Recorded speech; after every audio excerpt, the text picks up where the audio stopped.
जय हिंद साथियों, स्वागत है आपका कुमाऊं वॉरियर्स के फ्रेश नए एपिसोड में। आज के इस एपिसोड में हम बात करने वाले हैं Sikh regiment, Assam regiment, Naga regiment, फिर मराठा लाइन या Maratha light infantry, Jammu and Kashmir light infantry, फिर गोरखा राइफल्स और गढ़वाल राइफल्स, उसके बाद द ग्रेनेडियर्स और आखिर में सिक्किम स्काउट्स, लद्दाख स्काउट्स और अरुणाचल स्काउट्स। क्या फ़र्क है इनमें, यानी इंडियन आर्मी में रेजिमेंट, लाइट इन्फेंट्री, ग्रेनेडियर्स और स्काउट्स के बीच क्या फ़र्क होता है और इन सब यूनिट्स के टाइटल अलग अलग क्यों हैं। ब्रिटिश के ज़माने में क्या फ़र्क हुआ करता था और कौन से यूनिट स्पेशलाइज्ड हुआ करते थे और आज के दिन में क्या फ़र्क है और आज के ज़माने में स्पेशलाइज्ड यूनिट कौन कौन से हैं, इस वीडियो में आप जानेंगे। सबसे पहले कुछ बेसिक बातें पता होनी चाहिए। इंडियन आर्म्ड फोर्स में 3 सर्विसेज हैं, थल सेना, वायुसेना, जल सेना। जब हम मिलिट्री बोलते हैं तो इन तीनों में से एक या तीनों हो सकते हैं, यानी मिलिट्री का मतलब होता है आर्म्ड फोर्स या सशस्त्र बल। अब मिलिट्री के अंतर्गत इस वीडियो में हम आर्मी की बात करेंगे, यानी सिर्फ थल सेना की। तो आर्मी के अंदर भी 2 भाग होते हैं, आर्म्स और सर्विसेज। जो सैनिक एक्चुअली लड़ते हैं वो आते हैं आर्म्स के अंदर और सर्विसेज में होते हैं एडमिनिस्ट्रेशन और लॉजिस्टिक जैसे काम करने वाले लोग। उदाहरण के लिए army service corps, army medical corps वगैरह। तो ये हुए आर्मी के सर्विसेज वाला भाग। अब आर्म्स वाला जो हिस्सा है उसे भी 2 भागों में बांटा गया है, एक है फाइटिंग आर्म्स और दूसरा है सपोर्टिंग आर्म्स। सपोर्टिंग आर्म्स के अंदर आर्टिलरी जो तोप से गोले दागकर लड़ाई के दौरान सैनिकों को सपोर्ट करती है। दूसरे हैं आर्मी एयर डिफेंस जो दुश्मनों के फाइटर जेट्स, मिसाइल्स, ड्रोन्स जैसे हवाई हमले से देश को और अपने एसेट्स को बचाती है। और आर्मी एयर डिफेंस 5000 फीट तक की ऊंचाई के हवाई हमलों से सुरक्षा देता है। तीसरा है आर्मी एविएशन कोर जिसका काम होता है सर्च एंड रेस्क्यू और आर्टिलरी या सैनिकों को एक जगह से दूसरे जगह तक ले जाना। और सिर्फ सेना ही नहीं, प्राकृतिक आपदा के दौरान सिविलियंस को भी मदद करते हैं। आर्मी के सपोर्टिंग आर्म्स में चौथा है कोर ऑफ सिग्नल्स जो कम्युनिकेशन को हैंडल करती है। तो ये हुए सपोर्टिंग आर्म्स। अब बात करते हैं फाइटिंग आर्म्स के बारे में। तो फाइटिंग आर्म्स के अंतर्गत आते हैं आर्म्ड इन्फेंट्री और मैकेनाइज्ड इन्फेंट्री।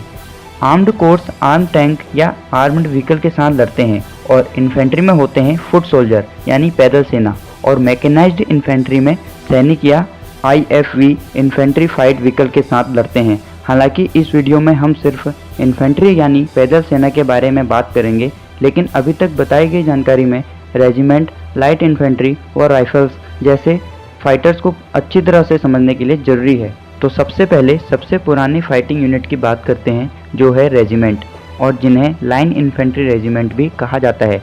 और इंडियन आर्मी में सबसे पुरानी रेजिमेंट पंजाब रेजिमेंट यानी पंजाब लाइन इन्फेंट्री रेजिमेंट है। तो रेजिमेंट का मतलब हुआ सैनिकों का एक ऐसा समूह जो किसी एक पर्टिकुलर रैंक के ऑफिसर के कमांड के अंतर्गत आते हैं। जैसे कि एक कर्नल रैंक के ऑफिसर के कमांड में जो सिपाही का समूह आता है उसे रेजिमेंट कहा जाता है। लेकिन इंडियन आर्मी में एक कर्नल रैंक का ऑफिसर कमांड करता है एक बटालियन को, जिसमें लगभग 900 सैनिक होते हैं। और ऐसे 2 या 2 से अधिक बटालियन मिलकर बनाती है इंडियन आर्मी की एक रेजिमेंट। जैसे कुमाऊं रेजिमेंट में टोटल 22 बटालियन और 2 इन्फेंट्री बटालियन हैं। और उस ज़माने में सारे सपोर्टिंग सर्विसेज और नॉन फाइटिंग आर्म्स एक ही रेजिमेंट में हुआ करते थे। उनका अलग कोई कोर या अलग कोई सर्विस नहीं हुआ करता था। और 18वीं शताब्दी में जब लाइन इन्फेंट्री लड़ाई में जाते थे तब आर्टिलरी भी उनके साथ होते थे, घुड़सवार सैनिक भी उनके साथ होते थे और हैवी वेपन भी साथ लेकर चलते थे। इसी वजह से लाइन इन्फेंट्री रेजिमेंट होते थे भारी भरकम और इनकी मूवमेंट्स काफ़ी स्लो होती थी। किसी दूर इलाके में लड़ने जाने तक दुश्मन का कब्जा हो जाता था। और लाइन इन्फेंट्री रेजिमेंट पहाड़ों में और जंगलों में कम असरदार होते थे भारी हथियारों और भारी आर्मर की वजह से। तब बनाया गया लाइट इन्फेंट्री रेजिमेंट को, जिनको लाइन इन्फेंट्री रेजिमेंट के मुकाबले कम हैवी इक्विपमेंट दिए जाते थे। इससे लाइट इन्फेंट्री को तुरंत डिप्लॉय किया जाता था। और इंडियन आर्मी की सबसे पुरानी लाइट इन्फेंट्री रेजिमेंट है मराठा लाइट इन्फेंट्री रेजिमेंट। अब देखते हैं लाइट इन्फेंट्री रेजिमेंट के बाद बने राइफल्स रेजिमेंट को। तो इंडियन आर्मी में आज टोटल 10 राइफल रेजिमेंट हैं, जिनमें राजपूताना राइफल्स, गढ़वाल राइफल्स, वो हैं गोरखा राइफल्स। गोरखा राइफल्स की 7 राइफल्स को मिलाकर बोला जाएगा गोरखा ब्रिगेड। तो राइफल रेजिमेंट का गठन हुआ राइफल्स की शुरुआत के बाद, क्योंकि तब तक लाइन इन्फेंट्री व लाइट इन्फेंट्री यूज़ किया करते थे मस्कट, जो राइफल के मुकाबले भारी हुआ करती थी, उसकी रेंज भी कम हुआ करती थी और निशाना भी सटीक नहीं लगता था। और उस ज़माने में इतनी सारी राइफल्स बनाना पॉसिबल नहीं था कि पूरी सेना राइफल्स का यूज़ कर सके। तब जिन रेजिमेंट को राइफल्स दिया गया उनका टाइटल बन गया राइफल्स रेजिमेंट।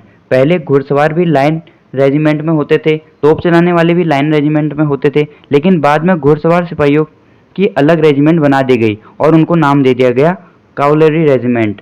तोप चलाने वालों को अलग कर दिया गया, वो हो गए आर्टिलरी रेजिमेंट। उसी तरह से राइफल चलाने वालों को टाइटल दे दिया गया, वो हो गए राइफल्स रेजिमेंट, जिसमें बटालियन के सबसे बहादुर और ताकतवर सिपाही को शामिल किया जाता था।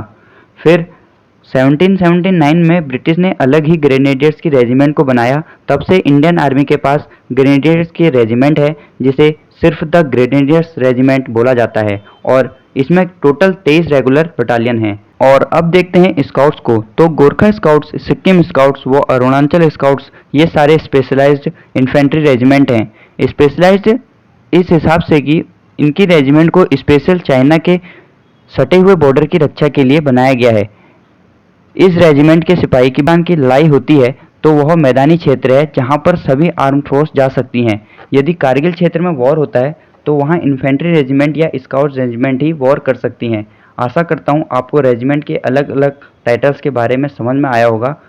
इसी तरह के एपिसोड्स को देखने के लिए सब्सक्राइब करें कुमाऊं वॉरियर्स को। जय हिंद।